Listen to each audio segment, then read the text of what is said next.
안녕하세요. 천천히 걷는 것을 좋아하는 창로로입니다. 오늘도 저와 함께 하나님 말씀을 통해서 하나님 나라의 백성이 가져야 할 믿음에 대해 천천히 생각해 보도록 하겠습니다. 지난 시간에는요, 새 계명에 대해서 생각해 보았습니다. 새 계명이라고 하니까 다른 계명을 주신 것처럼 보일 수도 있습니다. 하지만 사실 새로운 계명이 아니라 구약의 십계명을 더욱 강조하기 위해 사용한 단어라고 보는 것이 좋을 것 같습니다. 그럼에도 불구하고 새 계명과 옛 계명을 나누는 확실한 차이가 있는데요. 그것은 바로 예수 그리스도이십니다. 예수님께서 이 땅에 오신 이후에 주신 계명이기 때문에 이제는 예수님을 바라보면서 예수님께서 하시는 대로 따라서 할 수 있기 때문에 새 계명이라고 하신 것입니다. 이 계명은요, 서로 사랑하라라고 말하고 있습니다. 구약과 신약을 관통하는 사랑하라는 계명을 우리가 잘 지키기 위해서는 예수님을 꼭 바라보아야 합니다. 예수님께서는 자기 사람들을 끝까지 사랑하셨습니다. 우리는 시시때때로 변하는 사랑입니다. 하지만 예수님께서는 언제나 변함없는 신실한 사랑으로 우리를 사랑해 주셨기 때문에 그 사랑을 바라보아야만 서로 사랑하라는 계명을 우리도 지킬 수 있는 것입니다. 하지만요, 바라보는 것만으로는 부족합니다. 예수님의 사랑을 바라보는 것을 넘어서 순종의 자리까지 나아갈 수 있어야 합니다. 예수님께서는요, 신이 제자들의 발을 씻기셨어요. 제자들보다 더 낮은 자리로 내려가신 것입니다. 이 세족식에서 예수님께서는 우리에게 사랑이 무엇인지를 보여주신 것입니다. 결국 우리가 실천해야 하는 사랑은 낮아지는 것이고 섬기는 자리에 있는 것입니다. 그래서 고린도전서 13장에서는 사랑을 오래 참는 것이라고 이야기합니다. 헬라어로 직역하면 사랑은 끊임없는 고통이라고 해석할 수 있습니다. 다시 말하면요, 우리가 서로 사랑하는 것은 끊임없는 고통을 오래 참으면서 낮은 자리에서 섬기는 모습으로 나타나야 한다는 것입니다. 이 계명을 지키면 복이 있다고 말씀하셨는데 그 복은요, 많은 사람들이 우리가 예수님의 제자인 것을 알게 되는 복입니다. 우리가 예수님의 사랑을 본받아 낮은 자리에서 섬기는 삶을 산다면 많은 사람들이 우리를 보고 예수님의 사랑을 알게 될 것입니다. 그리고 그 사랑을 따르는 인생이 될 것입니다. 이렇게 계명을 지키는 삶을 통해서 부흥을 경험할 수 있는 우리가 되기를 소망합니다. 오늘은 예배에 대해서 천천히 생각해 보도록 하겠습니다. 예배의 주체는 누구일까요? 우리일까요? 아니면 하나님일까요? 예배를 드리는 것은 우리고 예배를 받으시는 분은 하나님이십니다. 그렇기 때문에 예배를 드리는 우리가 주체가 되거나 주관이 되는 것 같은 느낌을 받을 때가 많아요. 그리고 종종 우리의 기분이나 상태에 따라서 예배가 좌지우지 되는 것을 보기도 합니다.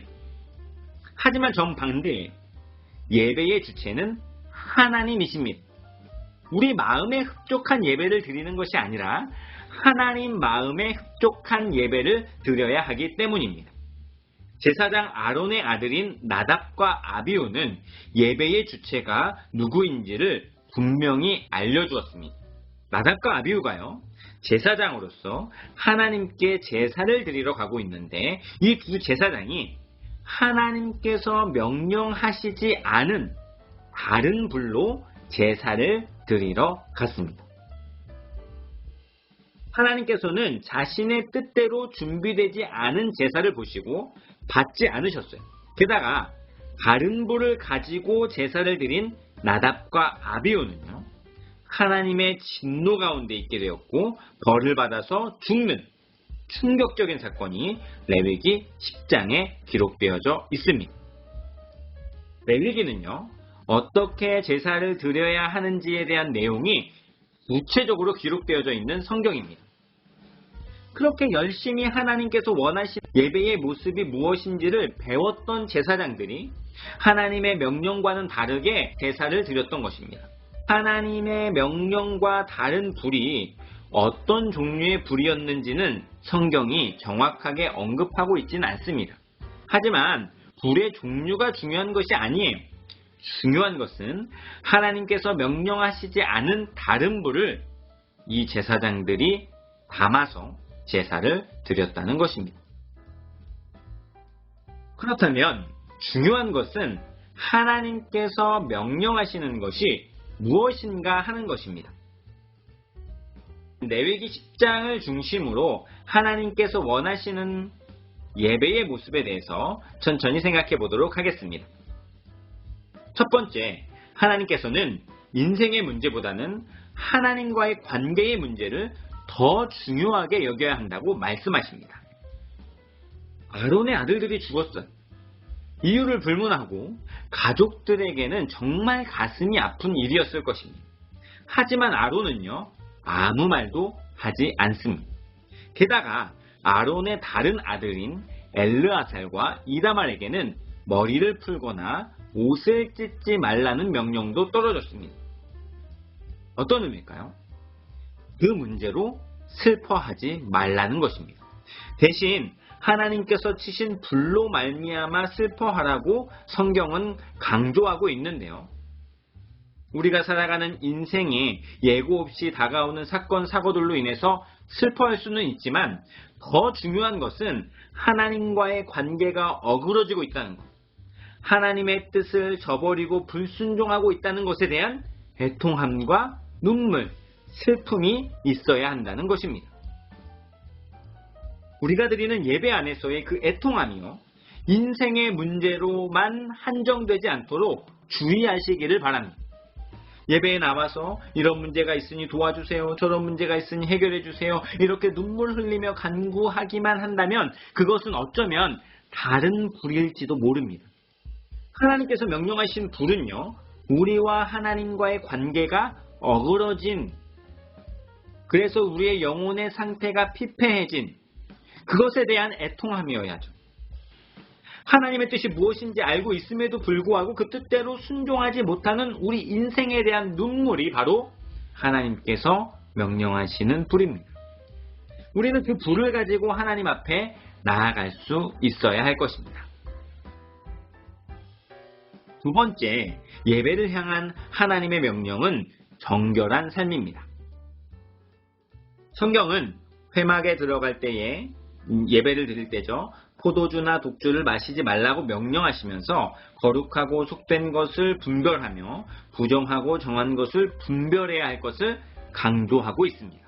단순히 술을 마시지 말아야 하는 것을 이야기하는 것이 아니라 우리의 모든 인생이 세상의 생각, 세상의 기준에 따라서 살아가는 것이 아니라 거룩하게 구별되어서 하나님의 뜻과 하나님의 말씀을 따라 살아가야 함을 이야기하고 있는 것입니다. 그 삶이 없다면 우리의 예배는 가짜가 되는 것입니다. 삶은 엉망진창인데 말만 번지르하다고 해서 온전한 예배가 되는 것이 아니에요. 속은 거룩하지 못한데 겉으로만 거룩하게 구별되어 보인다고 해서 온전한 예배가 되는 것도 아닙니다. 예배에서 흘렸던 그 하나님과의 관계에 대한 눈물, 말씀에 순종하지 못함에 대한 그 애통함이 삶으로 이어질 때, 그래서 우리의 삶이 거룩하게 성별된, 구별된 인생이 되어질 때에 우리의 예배를 하나님께서 기뻐 받으시는 것입니다. 하나님께서 이렇게 예배를 중요하게 생각하시는 이유는 무엇일까요? 성경은 하나님을 가까이 하는 자들에게는 하나님의 거룩함을 나타내고 온 백성 앞에서는 하나님의 영광을 나타내기를 하나님께서 원하신다고 기록하고 있습니다. 이 말씀은요, 예배를 드리는 교회를 향하여 하시는 말씀이에요. 교회로 모인 성도들에게는 거룩함을 요구하시겠다는 것입니다. 그리고 그들을 통해서 세상 사람들이 하나님의 살아계심을 인정하게 되고 하나님께 영광을 돌리는 삶으로 변하기를 기대하고 계신 것입니다. 쉽게 이야기하면 성도들이 세상 사람들에게 롤 모델이 되는 것입니다. 세상 사람들은 하나님을 직접 보는 것이 아닙니다. 대신 우리의 삶을 통해서 하나님을 보게 될 것이고요. 본대로 믿고 본대로 살아가게 될 것입니다. 하지만 안타까운 현실은요, 교회 안에 있는 사람들은 자꾸 무언가를 보기를 원합니다. 자신이 보여줘야 한다는 생각은 하지 못한 채 하나님의 영광을 보고 싶어 합니다. 우리는 이미 하나님의 영광에 참여하여 교회 안에 있는 사람들입니다. 그렇게 교회가 된 우리에게 하나님께서 요구하시는 것은 영광을 보는 인생이 아니라 거룩하게 구별된 인생을 살아가는 것입니다. 강한 힘을 가진 사람에게는 그만큼의 큰 책임이 따릅니다. 대통령이 되면요, 혹은 국회의원이 되거나 자치단체장이 되면요, 목사님이 되거나 선생님이 되거나 혹은 부모님이 되거나 하다못해 학급반장이어도 그에 따른 책임이 분명히 있습니다.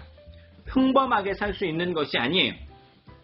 우리의 삶은 평범한 인생이 아니라 구원받은 인생이라는 것을 잊지 마시고 구원받은 사람에게 그만큼의 큰 책임이 따른다는 것 기억하시기를 바랍니다. 저와 여러분들의 삶은 평범한 인생이 아니라 구원받은 인생입니다. 구원받은 인생은 구원받은 인생에 맞는 책임을 반드시 따르게 됩니다. 이것을 잊지 마시고 예배의 순간마다 인생의 문제가 아닌 하나님과의 문제로 눈물을 흘리며 하나님께서 찾으시는 예배를 드릴 수 있기를 바랍니다. 그리고 그 눈물이 삶으로 이어져서 성도로서의 삶이 세상 속에서 거룩하게 구별된 삶으로 많은 사람들을 하나님의 영광으로 이끌어내는 은혜가 있기를 바랍니다. 그렇게 예배를 통해서 부흥의 파도를 경험하는 저와 여러분들이 될 수 있기를 주님의 이름으로 간절히 소망합니다. 지금까지 천천히 걷는 것을 좋아하는 전로로였습니다.